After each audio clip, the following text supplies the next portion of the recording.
guys, so my Google 20time project this semester is on cooking. I made a cooking vlog because I've been on my own health and fitness journey this past year, and a few months into it I realized that I didn't know how to cook for myself in a healthy way, and that most of the meals I were eating were packaged protein bars or they were simply raw fruits and veggies because I didn't know how to cook them into a healthy and tasty meal. And that being said, I went on this journey and I've learned how to cook. Not the best. I have some areas to work on, but definitely much, much better than I did at the beginning of the semester.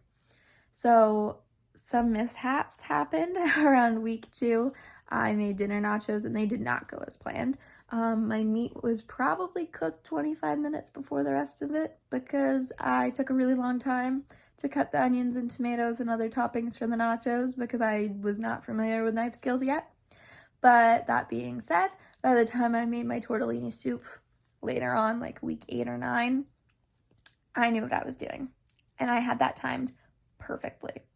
So I feel like I've progressed a lot in that area, but I've also gained not only just some kitchen skills, but also some mental health skills. I felt very peaceful when I was in the kitchen.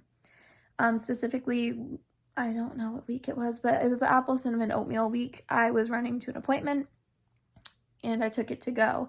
But I got up really early that morning at like 6 a.m. and it was just me in the kitchen cooking, and I felt very at peace, very stress relieved.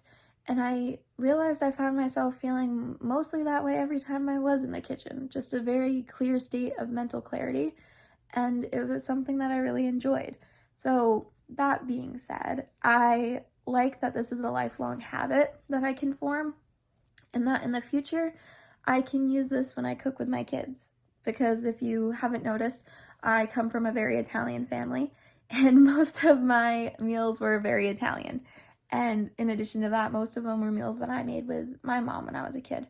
And that's something that I want to pass on, which I can do now that I know how to cook.